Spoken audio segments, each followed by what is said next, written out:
हाय दोस्तों, आज आपका एचडी कोचिंग में स्वागत है।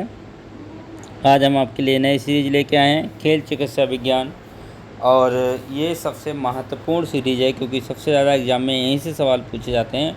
और अभी तक जितने भी सवाल बने हैं, ये काफ़ी लंबी सीरीज जाने वाली है। और इस सीरीज़ से आपके खेल चिकित्सा विज्ञान में जितने भी सवाल जिस जिस परीक्षाओं में पूछे गए हैं, वो मैंने सभी कोशिश की हैं रखने की कि सभी आपके सामने रखे जाएं, जिससे कि आपकी तैयारी बेहतर बन सके। और इसी के साथ हमारे चैनल को आप सब्सक्राइब और शेयर ज़रूर करिएगा। और जितना सहयोग करेंगे उतना ही हमारा जो है उत्साह बढ़ेगा। तो चलिए शुरू करते हैं एचडी कोचिंग में। आप सभी लोगों का स्वागत है। तो खेल चिकित्सा विज्ञान के लिए पहला क्वेश्चन हम पढ़ते हैं। शारीरिक उपचार को निम्नलिखित में से किसे संबोधित किया जाता है? तो मायोथेरेपी, बायोथेरेपी, फिजियोथेरेपी, आइसोथेरेपी। तो किसे हमें करते हैं ये आपको बताना है। तो खेल चिकित्सा जो शारीरिक उपचार के लिए होता है तो वो होता है फिजियोथेरेपी के द्वारा। इनमें से कौन सा शारीरिक तंत्र है जो शारीरिक व्यायाम में शायद सम्मिलित नहीं होता है? पाचन तंत्र, हृदय श्वसन तंत्र, श्वसन तंत्र, मांसपेशीय तंत्र। देखिए, इसमें इन्होंने कहा है कि शारीरिक तंत्र में शामिल ना हो, ऐसा हमें बताना जो शरीर में, यानी कि जो शारीरिक व्यायाम में शायद सम्मिलित ना हो, तो वो हमारा केवल एक ही है, वो हमारा पाचन तंत्र। ये हमारा नहीं होता है, बाकी सब हमारे होते हैं। मांसपेशी पीड़ा के दूसरे प्रकार को डोम्स कहा जाता है। डोम्स का संपूर्ण रूप क्या है? यानी डोम्स की हमें फुल फॉर्म बतानी है। तो डोम्स की हमें फुल फॉर्म बतानी है। तो डिक्वाइड्स onset muscular strength, delayed onset muscular strength, delayed onset muscle soreness, डिक्लाइड्स ऑनसेट मसल सोरनेस। तो डिलेड ऑनसेट मसल सोरनेस हमारा सही आंसर है सी, इसका फुल फॉर्म होता है। एग्रोग्राफ को मापा जाता है। एग्रोग्राफ को किससे मापते हैं ये हमें बताना है। तो मांसपेशी ताकत को नापते हैं, मांसपेशी सहन शक्ति को नापते हैं, मांसपेशी की लंबाई को नापते हैं, मांसपेशी आकार को नापते हैं। तो यहाँ से हम क्या करते हैं कि जो मांसपेशी में संकुचन, ताकत और सहनशीलता, लंबाई, आकार आदि सभी को हम इससे नापते हैं। तो यहाँ से हमारा यहाँ पे जो क्वेश्चन होगा वो हमारा यहाँ से ऑप्शन जुड़ेगा, ऑल ऑफ दीज वाला यहाँ से ऑप्शन जुड़ जाएगा। तो ये हम लिख लेंगे, नया ऑप्शन बनाएंगे। नेक्स्ट क्वेश्चन है कि मांसपेशी को पूर्ण टोन रखने का एकमात्र उपाय है। पूर्ण टोन रखने का एकमात्र उपाय क्या है ये हमें बताना है। नंबर 1 है यौगिक आसन और क्रियाएं करना, मांसपेशियों को हर समय गतिशील रखना, उचित और पर्याप्त व्यायाम करना, प्रत्येक सुबह तेल मालिश कराना। तो देखिए, अगर हम उचित और व्यायाम करते रहेंगे, पर्याप्त व्यायाम करते रहेंगे, तो हमारा जो है मांसपेशी पूर्ण टोन जो है रखने में एकमात्र उपाय होगा। नेक्स्ट 6 क्वेश्चन की ओर। तो 6 क्वेश्चन है आपका, पूर्ण मांसपेशी टोन इनमें से किसके सर्वाधिक संबंधित होता है? किससे संबंधित होता है सर्वाधिक? तो हमें बताना है गतिविधियों समय यानी कि मूवमेंट टाइम, प्रतिक्रिया समय, विश्राम समय, प्रचुरता का समय। तो हमारा सही आंसर है डी, प्रचुरता का समय। टेनिस फोरहेड में कौन सी बक्सपेशी का प्रयोग किया जाता है? तो कौन सी बक्सपेशी का प्रयोग करते हैं? टेनिस फोरहेड में कौन सी बक्सपेशी का प्रयोग करते हैं? तो ट्रेपेजियस, फैक्टोरियल, लेसियस डोर्सी, इनमें से कोई नहीं। तो फैक्टोरियल का हम प्रयोग करते हैं, यानी 7वें का बी ऑप्शन राइट है। नेक्स्ट हम पढ़ेंगे 8वें क्वेश्चन की ओर। 8वां क्वेश्चन कहता है, 2 या 2 से अधिक दवाओं का एक अंतःक्रिया जो इन दवाओं के अलग सेवन में अपेक्षित प्रभाव की तुलना में अधिक गंभीर प्रभाव पैदा करता है इसको क्या कहते हैं, ये हमें बताना है। सहक्रियाशीलता कहते हैं, औषधीय कहते हैं, यथेष्ट कहते हैं या विरोधी कहते हैं। तो हम क्या कहते हैं, जो है सक्रिय क्रियाशीलता के रूप में से जानते हैं। निम्न में से कौन सा ऊर्जा प्रवाहित करने का स्थानीय प्रभाव नहीं है। तो मसल टोन का बढ़ना, मसल स्पंज में कमी, सॉफ्ट टिश्यू के लचीलेपन में वृद्धि, सेल मोटाबॉलिज्म दर में वृद्धि। तो कौन सा हमारा ऑप्शन सही है वो हमें बताना है। तो मसल टोन्स का बढ़ना। नंबर है कि इसमें दिया है कि निम्नलिखित के निष्पादन को सुधारने वाली इमर्जेनिक से सम्मिलित करें। इसे सम्मिलित करना है हमें। तो सम्मिलित करने के लिए यांत्रिकी सहायक, शारीरिक विज्ञान और सहायक, पोषण सहायक और औषधि विज्ञान सहायक। तो कूट हमारा कौन सा सही होगा, इसके हिसाब से हमें चलना है। तो यांत्रिकी सहायक यानी कि मिलाना हमें पहले का, जो यांत्रिकी सहायक है वो चौथे में आ जाएगा, यानी श्वास फीता, वजन बेल्ट। और उसके बाद में शारीरिक विज्ञान संबंधी सहायक, तो ये हमारा पहुंच जाएगा जो है पहले में ऑक्सीजन पूरक। और नेक्स्ट हमारा है पोषणात्मक सहायक, यानी कि ये हमारा हो जाएगा कार्बोहाइड्रेट संपूरक में, यानी ये। और बचा हमारा कौन सा, सेकंड वाला। तो सेकंड वाला ये हमारा थर्ड में आ जाएगा, डी वाला इसमें आ जाएगा, थर्ड में आ जाएगा। सॉरी, सेकंड तो हो गया है, लेकिन यहाँ से इसे इरेज कर देंगे, ये नहीं है।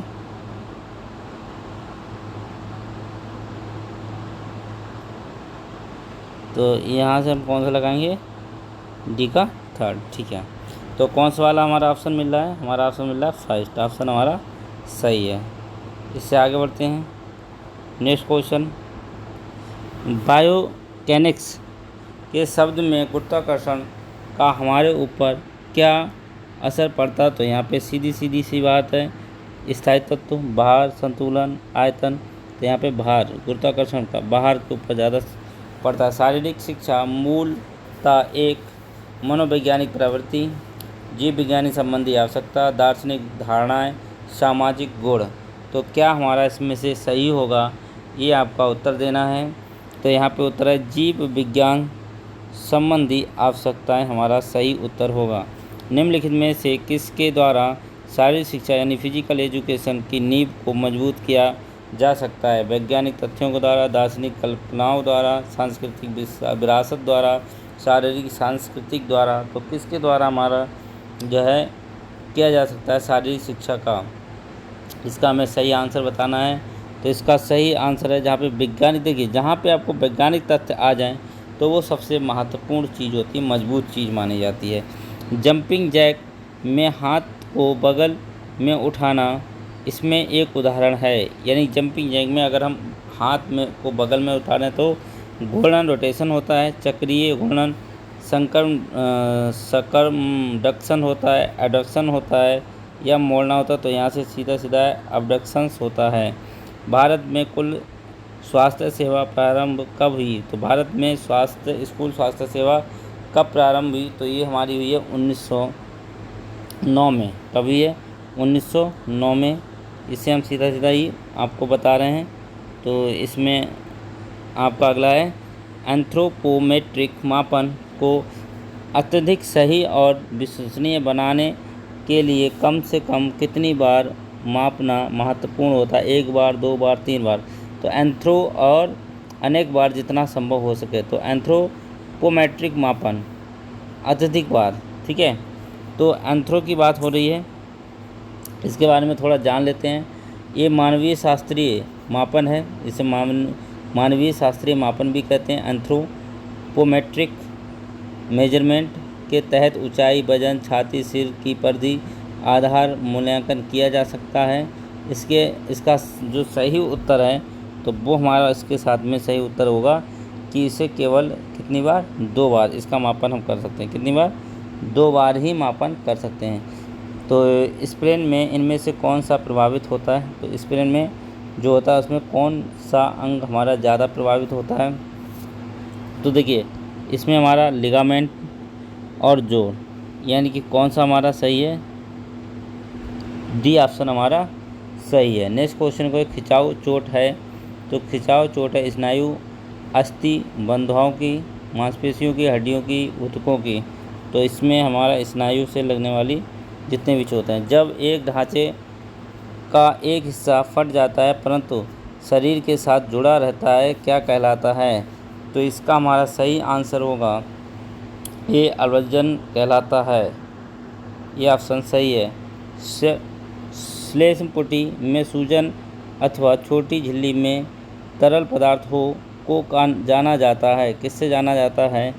टेनिस नोटिविस को, स्ट्रेन को, बर्साइटिस को, स्ट्रेन को। तो किसको हमारा जाना जाता है, ये हमें इसका सही आंसर बताना है। तो यहाँ पे हमारा आंसर है बर्साइटिस को जाना जाता है। निम्नलिखित में से कौन सा पर्वत रोग के लिए सबसे अच्छा इलाज है? एक, कम ऊर्जा के स्तर पर उतरना, दर्दनाशक लेना, ऑक्सीजन की ताकत आपूर्ति, आराम। और देखो जहाँ पे पहाड़ की बात आ जाए, मैं आपको एक सही ट्रिक बताता हूँ। जहाँ पे पहाड़ की बात आ जाए तो वहाँ पे जैसे जैसे ऊपर बढ़ेंगे वैसे वैसे हमें ऑक्सीजन की आवश्यकता पड़ती रहेगी मित्रों। तो यहाँ पे हमारा तीसरा ऑप्शन सही है। स्प्रेन टखने की चोट, स्प्रेन यानी टखने की चोट में किस परिस्थिति में चोट को ठीक करने के उपाय के रूप में कंट्रास्ट बात देना चाहिए? केवल जब सूजन स्टेबल हो जाए, जब सूजन ख़त्म हो जाए, चोट लगने के तुरंत बाद, प्रभावित क्षेत्र का पर दबाव डालने के बाद। देखिए अब हमारा क्या है कि जैसे हमारे चोट लगी, चोट लगने के बाद क्या करना होता है हमें? जब हमारी सूजन स्टेबल हो जाए तभी हमें जो है ये वाला जो है क्रियाकलाप करना चाहिए, स्ट्रेपिन जो है टखने की चोट में, ठीक है, कंट्रास्ट बात करना चाहिए। खून के रिसव को नियंत्रण करने के लिए सबसे प्रभावी तरीका क्या है? घाव का अप्रत्यक्ष रूप से दबाव डालना, घाव पर प्रत्यक्ष रूप से दबाव डालना, खून के रिसव के क्षेत्र में गुनगुना पानी डालना, और खून के रिसव के क्षेत्र में गर्म पानी डालना। तो कौन सा हमारा ऑप्शन सही रहेगा? तो इसमें सही ऑप्शन है घाव पर प्रत्यक्ष रूप से दबाव डालना। उस शारीरिक सिद्धांत का नाम जिसने स्वास्थ्य को चलयान प्रक्रिया समझा और इसको परिभाषित किया कि जीवन की गुणवत्ता वह है जो किसी व्यक्ति को अच्छे से रखना और बेहतर सेवा के लिए सक्षम बनाता है। तो ये हमारा किसका कहना है? एडवर्ड हिचकॉक का कहना है, जे.एफ. विलियम्स का कहना है, चार्ल्स ए बुकर का कहना है, जे.वी. नैश का कहना है। तो ये बात हमारी किस साइंटिस्ट ने कही है ये हमें बतानी। तो जे.एफ. विलियम्स जी ने ये बात हम जो है कही है। नेक्स्ट है, प्राचीन परंपरा से सूर्य नमस्कार, सूर्य भगवान की प्रार्थना, अष्टांग योग का भाग, वैदिक प्रार्थना, व्यवसाय स्थिति, शारीरिक व्यायाम। तो ये भाई देखो हमारा सीधा है कि व्यवस्थित रूप से शारीरिक व्यायाम करना ही हमारा क्या कहलाता है? प्राचीन परंपरा का सूर्य नमस्कार कहलाता है। इसमें व्यवस्थित रूप से होता है। किसी परीक्षा का नॉर्म यानी कि नॉर्म उसमें किस आधार पर कार्य करता है? किस आधार पर कार्य करता है ये हमें बताना है। उम्र, लिंग, वर्ग, तर्क, सोच, प्रत्यक्ष परिणाम, परीक्षा। तो हमारी इसमें उम्र, लिंग और वर्ग के अनुसार कार्य करना पड़ता है। नेक्स्ट क्वेश्चन की ओर बढ़ेंगे। क्वेश्चन नंबर 27, निम्न में से एक संक्रमण रोग को नाम दे सकते हैं। संक्रमण रोग, हैजा, कैंसर, मधुमेह, उच्च रक्तचाप। तो कौन सा हमारा संक्रमण रोग है? यानी कि तो हमारा है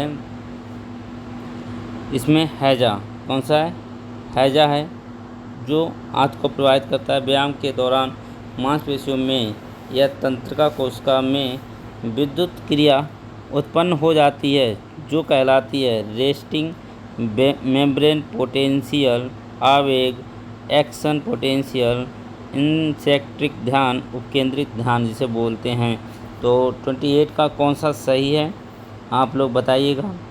तो इसमें है एक्शन पोटेंशियल, यानी कि कौन सा ऑप्शन सही है? सी ऑप्शन सही है। निम्नलिखित व्यायाम हमारे रक्त में कोलेस्ट्रॉल की मात्रा किस तरह प्रभावित करते हैं? कोलेस्ट्रॉल की मात्रा को किस तरह प्रभावित करते हैं ये हमें बताना है। तो इसका है, ये हटाना पड़ेगा। इसका है LDL की मात्रा को कम करता है, HDL की मात्रा को बढ़ाता है, HDL की मात्रा को कम करता है और HDL की मात्रा को बढ़ाता है तथा LDL मात्रा को कम करता है। तो हमारा सही और राइट ऑप्शन है डी ऑप्शन हमारा राइट है।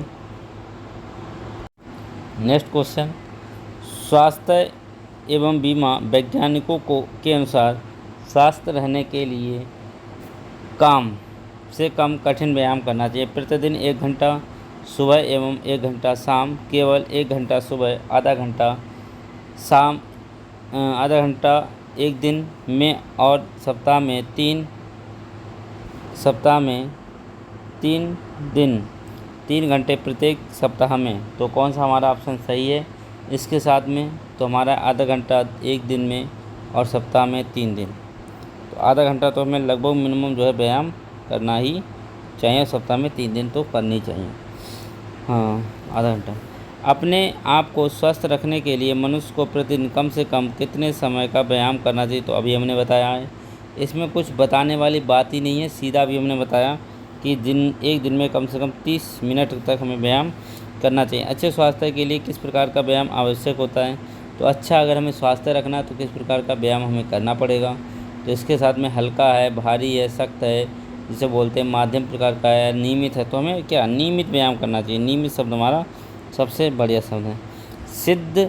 सिद्धांत और व्यवहार में वक्ष यानी चेस्ट का सही मापन लेना चाहिए। तो सही माप लेना चाहिए सामान्य श्वसन के अंत में, जोर से श्वसन निकास के बाद और सामान्य श्वसन के समय, सामान्य श्वसन की शुरुआत में। तो कौन सा हमारा इसमें ऑप्शन सही रहेगा? तो इसमें ऑप्शन रहेगा पहला कि सामान्य श्वसन के अंत में हमें लेना चाहिए। काइफोसिस और पीठ के अन्य दोषों के लिए क्या आप किसी सरलतम व्यायाम का सुझाव दे सकते हैं? तो जिसमें काइफोसिस हमें हो रहा हो तो उसमें सबसे बढ़िया आपके दौड़ना, सोना, फेंकना तो सबसे बेकार, तैरना सबसे बढ़िया स्वभाव है। आगे वो पढ़ेंगे 35 क्वेश्चन पढ़ेंगे कि पट अवस्था में अर्थात छाती के बल लेटना, दाईं बाँह ऊपर की ओर और बाईं बाँह बगल में रखना, इसके बाद बाएं बाँह को सिरे के ऊपर बाईं ओर उठाना, बाएं हाथ से नीचे दबाना और फिर बाएं नितंब को फिर उठाना, यह व्यायाम किस विकृति के लिए लाभदायक है? तो किस विकृति के लिए लाभदायक है? तो ये काइफोसिस, किसके लिए? काइफोसिस। शारीरिक संरचनात्मक विकृति में कुबड़ कौन सी होती है? तो कुबड़ को क्या कहते हैं ये हमें बताना है। तो इसे कहते हैं काइफोसिस कहते हैं। क्या कहते हैं? काइफोसिस। एक किस्म की मेरुदंड विकृति जो एक पश्चगामी अथवा प्रवर्ती वक्र चक्र की एक वृद्धि या विस्तार अथवा एक अग्रवर्ती वक्र का द्वारा अथवा उत्क्रमण है। तो काइफोसिस है, लॉर्डियोसिस है, स्कोलियोसिस है। तो इनमें से कौन सा हमारा आंसर सही है? 37 का हमारा आंसर तो अभी हमने बताया ही है, काइफोसिस आपका रहेगा। लड़कियों में मनुष्य शारीरिक विकलांगता आमतौर पर होती है तो किसके द्वारा होती है ये हमें बताना है। तो इसमें काइफोसिस है, लॉर्डियोसिस है, स्कोलियोसिस है और ओरिजिनल है। तो इसमें काइफोसिस हमारा सही आंसर होगा। काइफोसिस निरूपात को ऐसे भी कहते हैं। कैसे कहते हैं ये हमें बताना है भाई। तो कैसे कहते हैं? कंधे पीछे, कमर आगे दबी हुई, गोल कमर एक ओर झुकी हुई, कमर पीछे झुकी हुई। तो यहाँ पे गोल कमर, क्या कहते हैं? गोल कमर। बी ऑप्शन हमारा सही है। काइफोसिस को भी कहा जाता है। तो अभी हमने बताई है आपको, इसका इंग्लिश में वर्ड दिया है राउंड बैक। देखिए इंग्लिश वर्ड भी हमें ध्यान रखने हैं क्योंकि ये हमें इंग्लिश वर्ड में भी फांस सकते हैं। कुबड़ को किस रूप में भी जाना जाता है? देखिए इस क्वेश्चन को अलग अलग कई प्रकार से पूछा गया है लेकिन सबका काम में किए घुमावदार कंधा हो गया, पासर पीठ हो गया, पोल पीठ हो गया, वक्र पीठ हो गया। तो यहाँ पे हम सीधा सीधा आंसर लिखेंगे कि घुमावदार कंधा। खेल कूद में काइफोसिस का उच्च दर देखा जाता है। तो क्या देखा जाता है ये हमें बताना है। नंबर 1 जिम्नास्टिक और तैराक में, तीरंदाज और निशानेबाज में, फुटबॉल और हॉकी के खिलाड़ी में, बास्केटबॉल और वॉलीबॉल के खिलाड़ी में। तो इसका आंसर है फर्स्ट है, जिम्नास्टिक और तैराक में। नेक्स्ट क्वेश्चन की ओर बढ़ेंगे। तो नेक्स्ट है मेरुदंड एक तरफ के मोड़ को कहते हैं कि मेरुदंड हमारी एक तरफ मुड़ जाए तो उसे हम क्या कहेंगे। तो काइफोसिस कहेंगे, स्क्लेरोसिस कहेंगे, लॉरियसिस कहेंगे, स्पोंडिलोसिस कहेंगे। तो इसमें इस समय हम क्या कहेंगे, स्क्लेरोसिस, जब एक तरफ मुड़ती है। मेरुदंड की पार्श्व वक्रता क्या कहलाती है। तो पातर जो है, अब मेरुदंड की बात हो रही है तो एक ही बात आएगी। अभी हमने कही है स्क्लेरोसिस कहेंगे। लॉर्डिसिस पाया जाता है, तो लॉर्डिसिस किस में पाया जाता है ये हमें बताना है। तो बुजुर्ग लोगों में, वयस्क महिलाओं और पुरुषों में, शिशु और बच्चों में। तो लॉर्डोसिस सभी में पाया जाता है।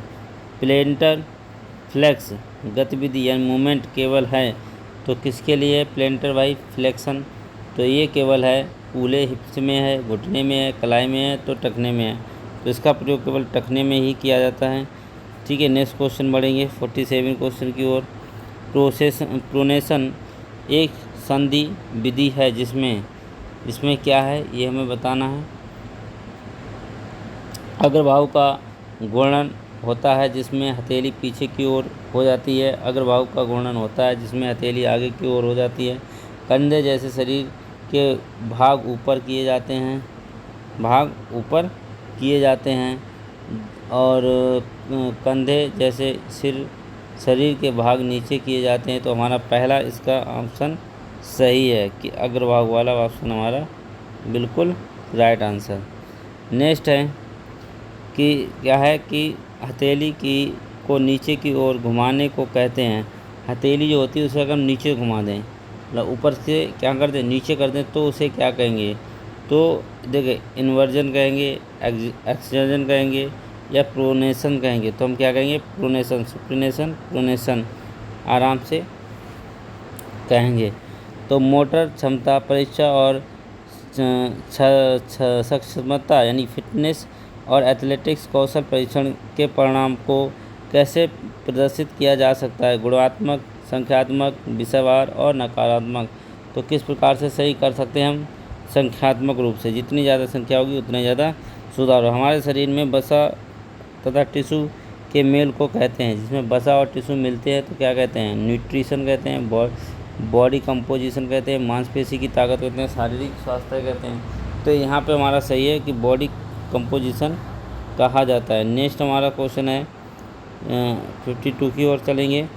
शारीरिक बनावट एक महत्वपूर्ण अंग है, किसका है, मोटर क्षमता का है, स्वास्थ्य संगठित क्षमता का है, प्रदर्शन संगठित क्षमता का, खेल क्षमता का। तो कौन सा हमारा सही है, तो स्वास्थ्य से संबंधित जो बात है वो हमारी सही है, यानी कि बी ऑप्शन सही है।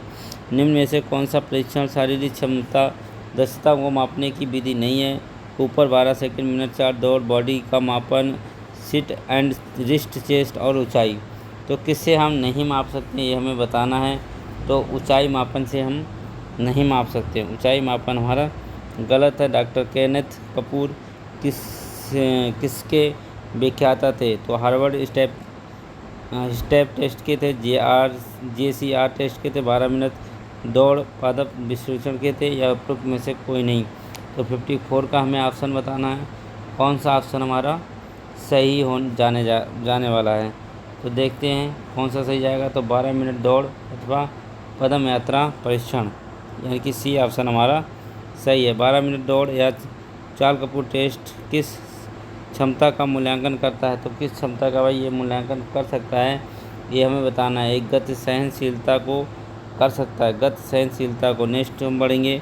कपूर के 12 मिनट वॉक एंड रन परीक्षण की प्रयोगात्मक व्यक्ति के मूल्यांकन की योग्यता होती है सहन शक्ति, गति सहनशीलता, ताकत और गति। तो कौन सा हमारा इसमें से आंसर सही है वो हमें यहाँ पे बताना है। तो कौन सा ऑप्शन सही है? सहन शक्ति। कौन सा सही है? सहन शक्ति, यानी कि हमारा ये ऑप्शन सही है। तो 55 वाला थोड़ा मिस्टेक हुआ है, इसमें ये वाला नहीं है, इसमें सहन शक्ति आएगा, यानी कि फर्स्ट वाला सही है। ठीक है, थोड़ा इसे सही कर लेंगे, सुधार लेंगे। नेक्स्ट क्वेश्चन है, यदि हार्वर्ड स्टेप टेस्ट में व्यायाम का कुल इतना है, तो यहाँ देखिए ये तो क्वेश्चन है, थोड़ा हल कर सकते हैं इसे। जैसे 100 सेकेंड का परीक्षण करना और 100 से गुणा और जिन्हें जोड़कर जितना भी आएगा उनका करके, तो हमारा ये कुल मिला के कौन सा ऑप्शन सही है? ये ऑप्शन सही होगा। इसी के साथ में ये सीरीज़ समाप्त होती है। दोस्तों, हमारी सीरीज़ अच्छी लगी हो तो इसे लाइक शेयर ज़रूर करना और सब्सक्राइब भी कर लेना, जिससे कि आने वाली नई वीडियो आपको मिलती रहे। और ये क्वेश्चन जो मैंने आपको 50+ जो क्वेश्चन आपको करवाए हैं, ये चिकित्सा के रोग के क्षेत्र में बहुत ही ज़्यादा महत्वपूर्ण क्वेश्चन है। और यहाँ से आपका 1 नंबर का जो भी क्वेश्चन जितने भी पूछाएंगे वो आपके बच के नहीं जाने वाले हैं। इसी के साथ वीडियो समाप्त करते हैं। धन्यवाद।